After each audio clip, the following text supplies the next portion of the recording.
Assalamualaikum warahmatullahi wabarakatuh. Saya bersama tim Piklok, kreator film Raya, Cahaya di Atas Cahaya. Belakangan di media sosial online kita sering lihat sebuah poster di mana seorang laki-laki setengah baya berdiri di atas mobil menghadap seorang wanita di depannya yang seakan-akan sedang meneriakkan sesuatu.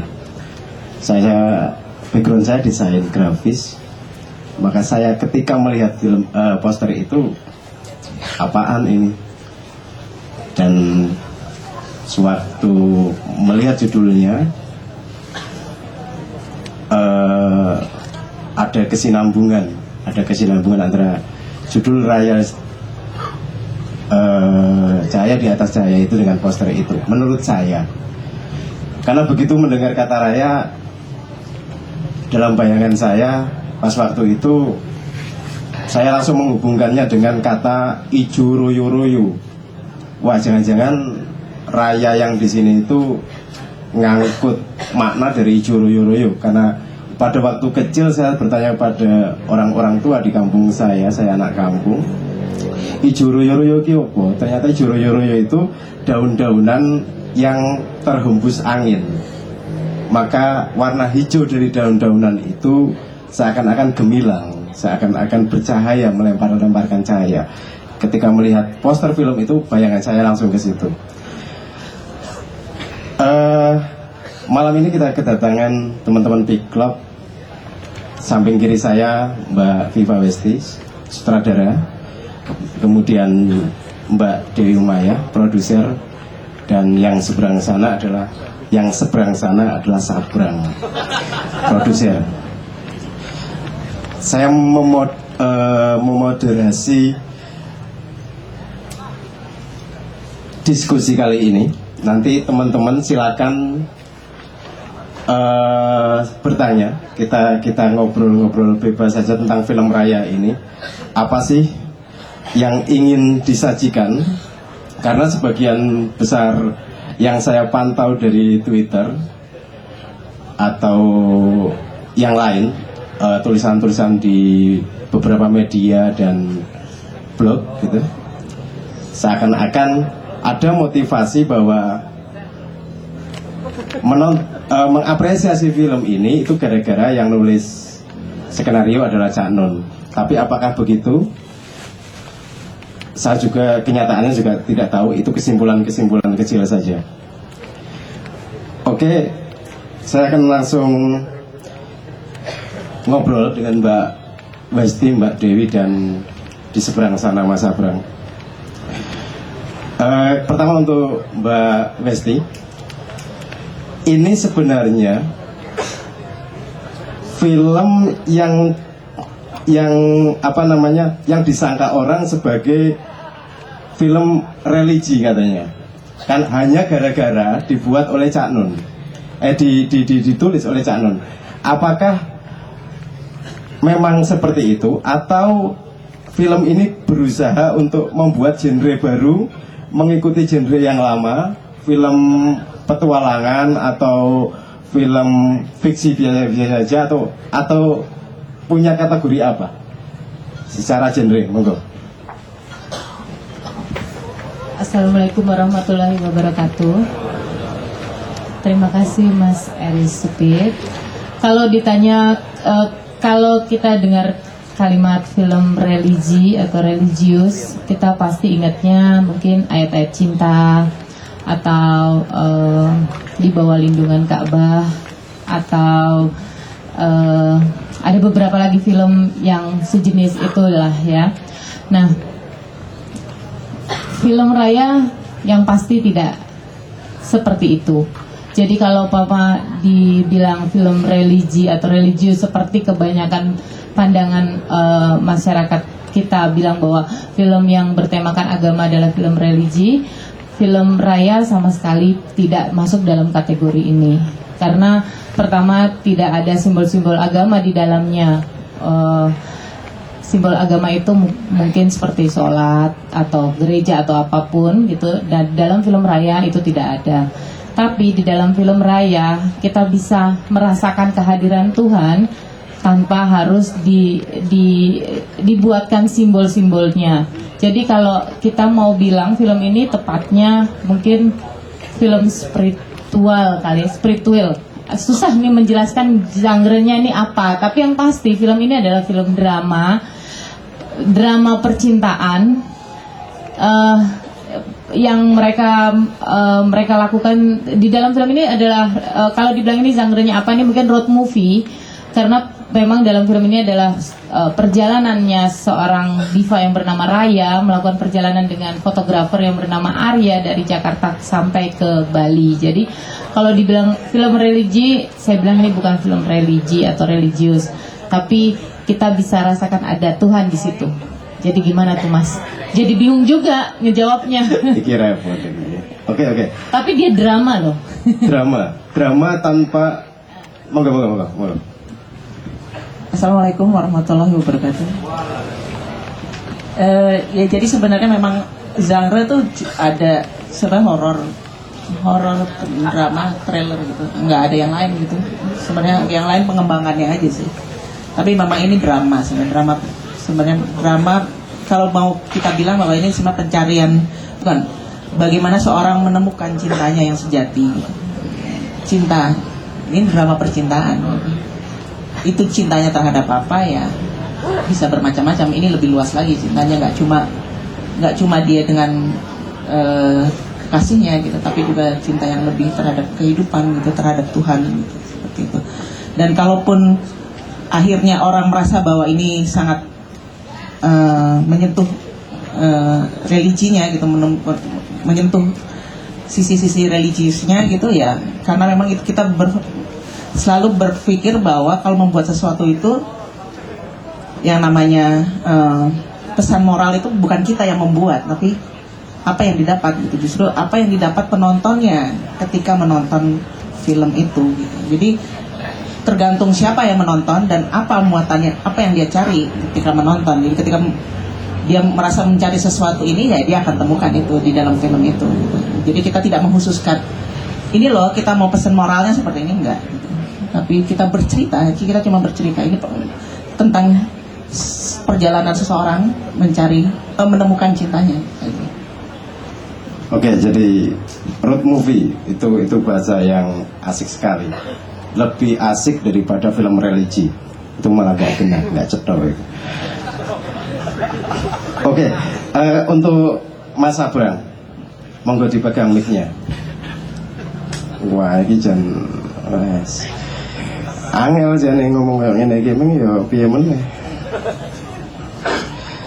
Ini film yang bercerita tentang sebuah perjalanan di mana seorang, kata Mbak Westi tadi, menemukan cinta sejatinya, kemudian kata Mbak Dewi menemukan cinta sejatinya, kemudian kata Mbak Westi ini bicara Tuhan atau agama dalam tanda kutip sebagai tanpa simbol-simbol.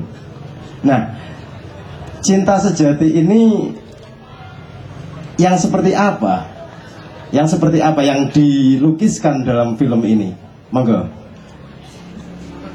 Fenomenanya, tentu visualnya, simbol-simbol yang yang ingin diapresiasi oleh penonton.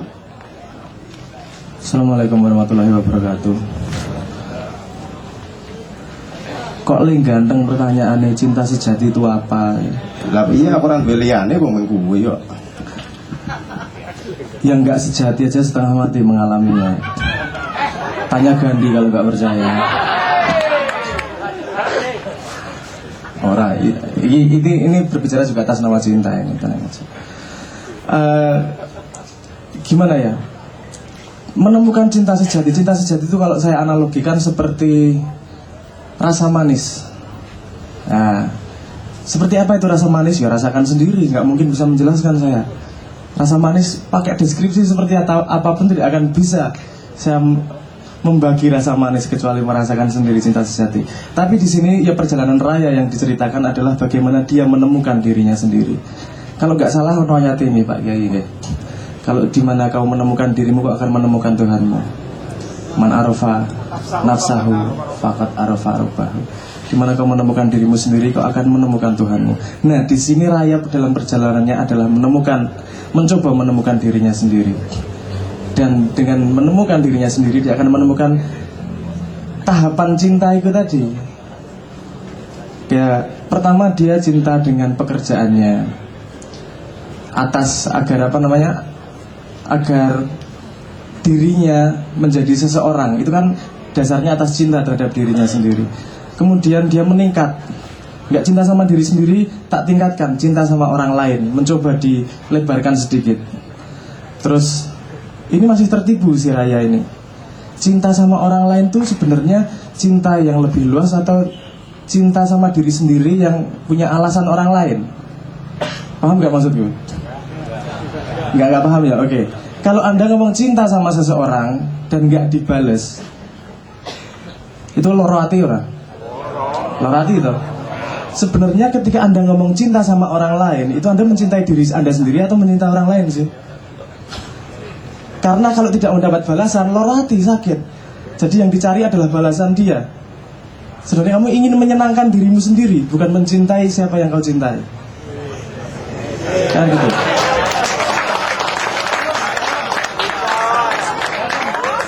Ini lebih luas sedikit ceritanya kan gitu. Kalau cinta yang sejati itu nggak mau dibalas, mau nggak dibalas tetap cinta. Itu tanya Gandhi kalau nggak percaya. Oh, balasan tuh sekunder. Tapi kalau itu jadi cinta Raya itu terantuk di situ, di mana dia orang tuh kesandung, kejedut, kejeblos, jengkang. Dia tertipu dengan itu, bahwa ketika dia mencintai dia butuh balasan, dan ketika tidak sesuai dengan harapannya cintanya pudar dan dia tidak bisa mengerti apa itu cinta, sehingga dia pengen bunuh diri. Serius sih kira? Dia pengen bunuh diri. Kui cak non ngotot aja, kudu pengen bunuh diri. Aku udah ngeluh iki. Iso ora lolos lah sensor iki nek si Raya gantung atau piye. Aku jadi eling Gandhi meneh ini. Karena mungkin pengalaman cintanya, dia kemarin menawarkan jalan cepat menuju Tuhan, kembali ke Tuhan. Jalan singkat, tak delok gambare bol gantungan.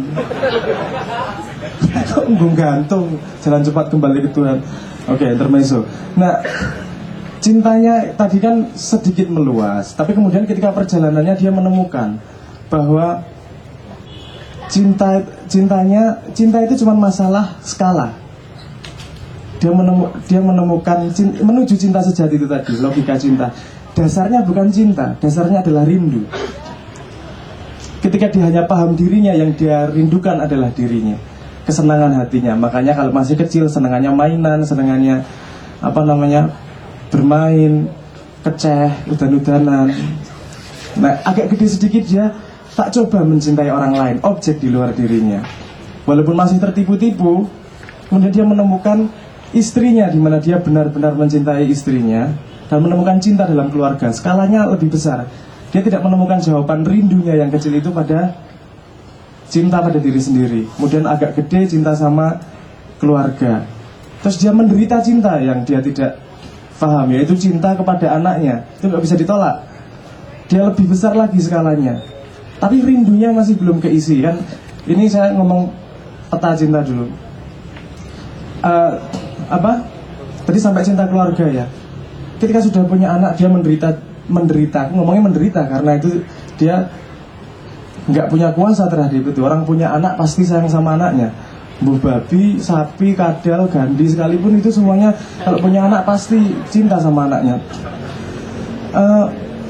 Kemudian biasanya kalau sudah punya keluarga, skalanya lebih besar lagi. Dia butuh jadi bagian dari sesuatu agar cintanya lebih meluas.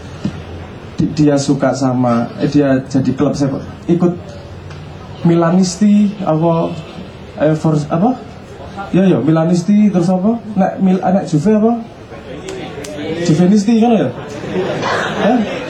Juventini, aku gak paham soalnya asli. Aku balik minggu loro soalnya. Jadi apa? Dia merasa ingin menjadi bagian dari sesuatu, ingin meluaskan cintanya. Kemudian cinta sama kelompoknya, cinta sama apa namanya, sama RT-nya, lebih luas lagi. Cinta sama negaranya, kemudian disebut nasionalisme. Nanti lebih cintanya lebih luas lagi, cinta sama dunia sampai dia tidak bisa menemukan apapun yang tidak dicintainya. Dan ending-endingnya dia akan mencintai apapun yang dia temukan, dia pikirkan dan dia bayangkan, dan dia menemukan dirinya sendiri. Itu yang dicari Raya dan dicoba ditemukan dalam film ini. Dia ingin membunuh dirinya sendiri dan lahir menemukan cinta yang sejati itu. Abot sih nih, abot. Oke. Sedemikian lebar bahasan tentang cinta itu, tapi tidak apa ini. Tadi di belakang saya sempat ngobrol dengan beberapa orang yang saya kenal jomblo dan menikmati itu. Tapi saya janjikan sama dia, malam ini malammu kok, kamu dapat hiburan malam ini. Gak apa-apa. Sebelum kita panjang lebar lagi, kita saksikan dulu trailernya. Bahasa saya itu ringkas citranya. Kita nikmati dulu, monggo.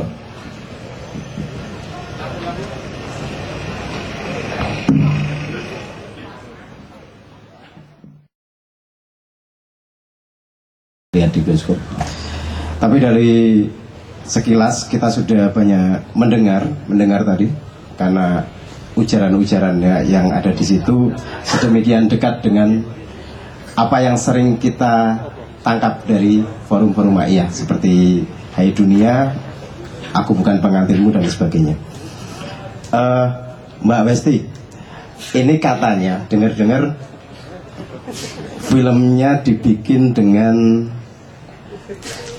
menemukan hal-hal yang lain dalam tanda kutip. Artinya tidak seperti proses-proses pembuatan film yang lain. Nah, monggo diceritakan apa yang kira-kira yang berbeda ketika proses pembuatan ini, karena saya kok orangnya yakin ya bahwa segala sesuatu yang nilainya A apabila dikerjakan, nilai yang diniatkan di awal ini akan terbawa ketika melakukan pekerjaan itu. Monggo.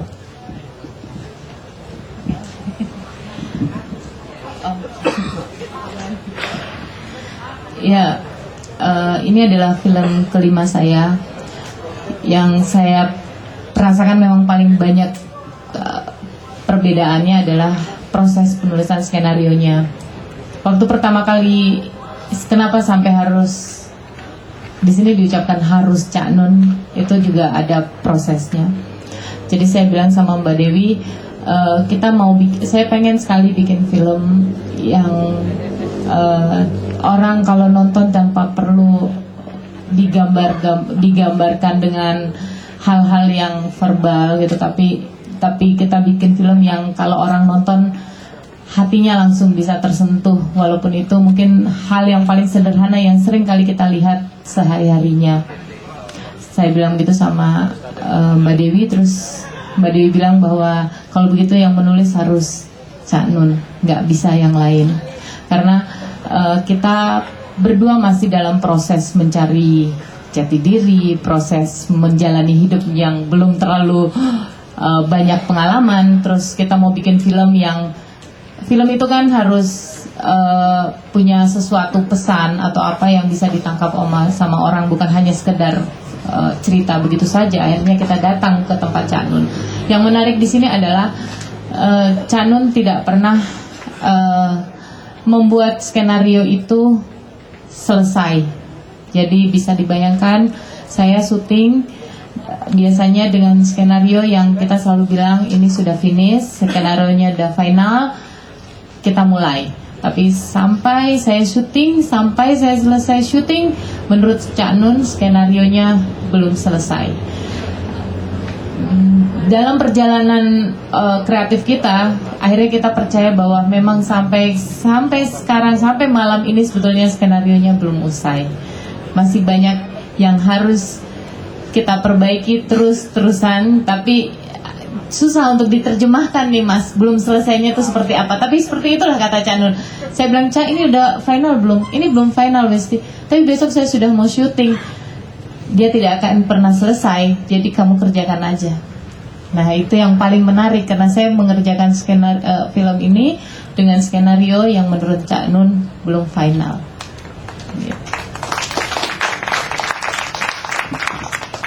Saya baca di Kompas tadi, ada resensi di Kompas setelah tanggal berapa 12 kemarin ya, ada press conference gitu.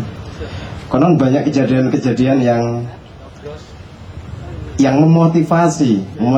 Artinya hal-hal seperti ini tidak ditemukan di film-film lain. Seperti yang diilustrasikan oleh Kompas adalah ketika, kalau saya nggak salah, Tio Pakusadewo nggak bisa naik ke tebing, kemudian dia melihat seseorang yang berbadan lebih besar, gendut ya, berwajah lebih besar, ternyata dia bisa naik, dan dia akhirnya termotivasi untuk oh dia bisa, kenapa saya enggak gitu. Nah, ada nggak kejadian-kejadian lain yang sekiranya ini pengalaman lain bikin film, ternyata ini baru gitu, monggo.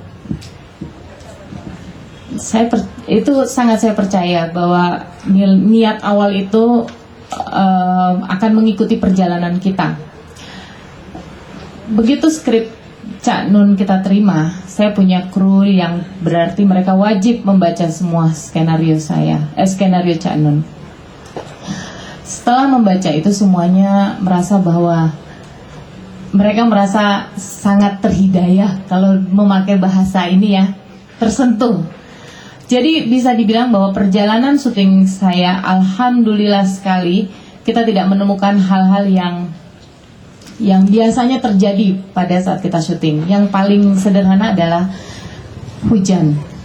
Sedangkan saya syuting pada musim hujan, tapi sepanjang 30 hari saya syuting, saya tidak menemukan hujan.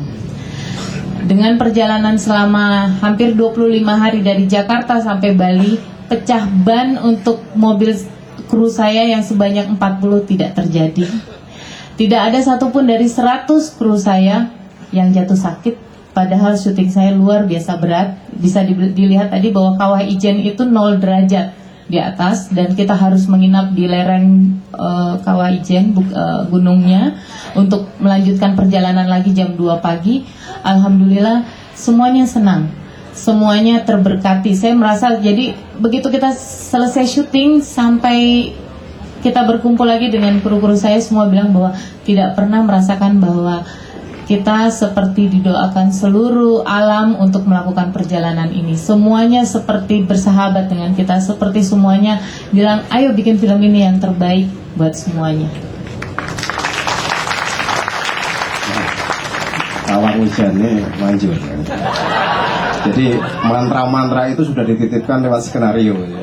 Skenario ini pemain-pemain patuh teks aja itu sudah jadi mantra untuk menolak hujan. Ampuh ya.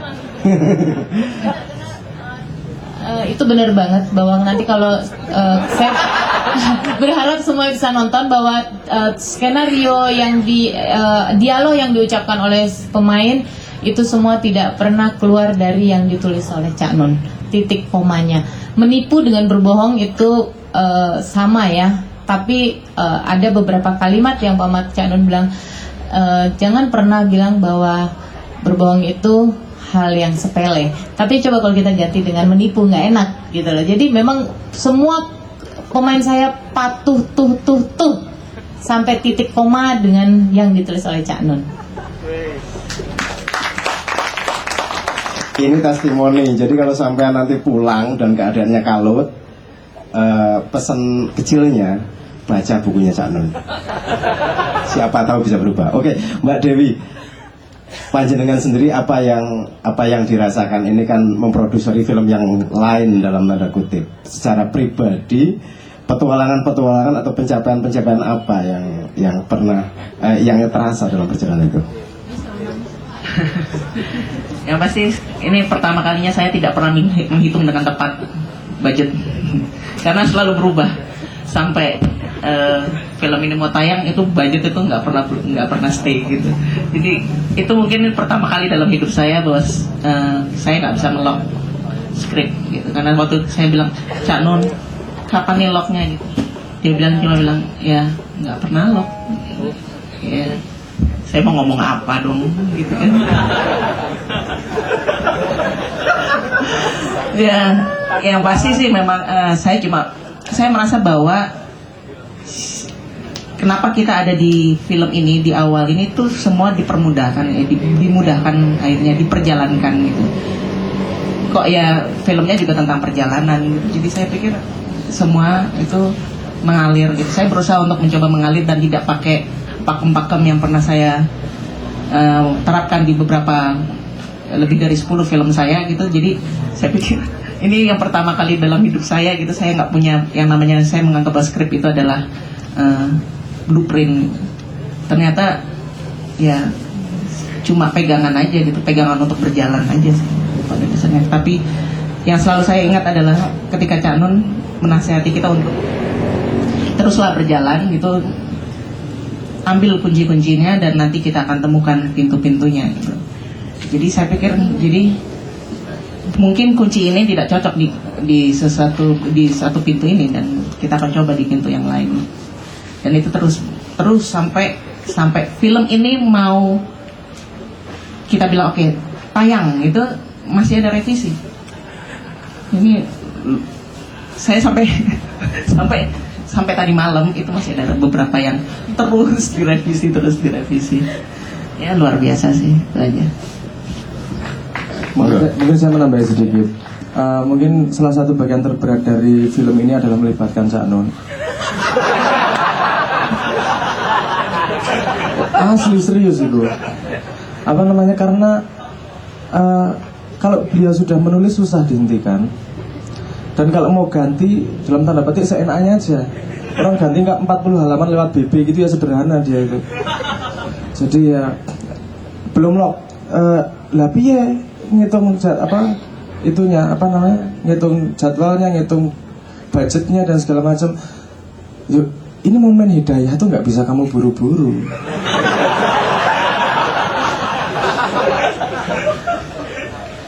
Batinku yo jamput neng jerawani ngomong aku. Yo bener, masuk negosiasi karo Gusti Allah. Saiki iki budget iki ngomong budget karo Gusti Allah. Ndak berani, bener logikanya. Dan ini kalau nanti mau syuting sekalipun masih ada yang berubah, ya harus dirubah. Salah dewe Rojak Non. Itu sudah debat pasti kalah. Siapa yang berani mulai debat? Kan gitu. Jadi ini fait accompli. Kita seneng luar biasa, tapi ya jarang luar biasa. Ini Mbak Westi, saya merasakan sendiri sempat nemenin juga betapa kesulitannya karena sudah jatuh cinta sama skripnya, besok diganti lagi, enggak, kurang bagus, gimana kan gitu. Lu udah seneng banget, cinta banget, oke, diganti lagi manut. Ini di sini dirombak lagi, sini rombak lagi. Akhirnya memutuskan bahwa paham nggak paham, ngikutin 100%.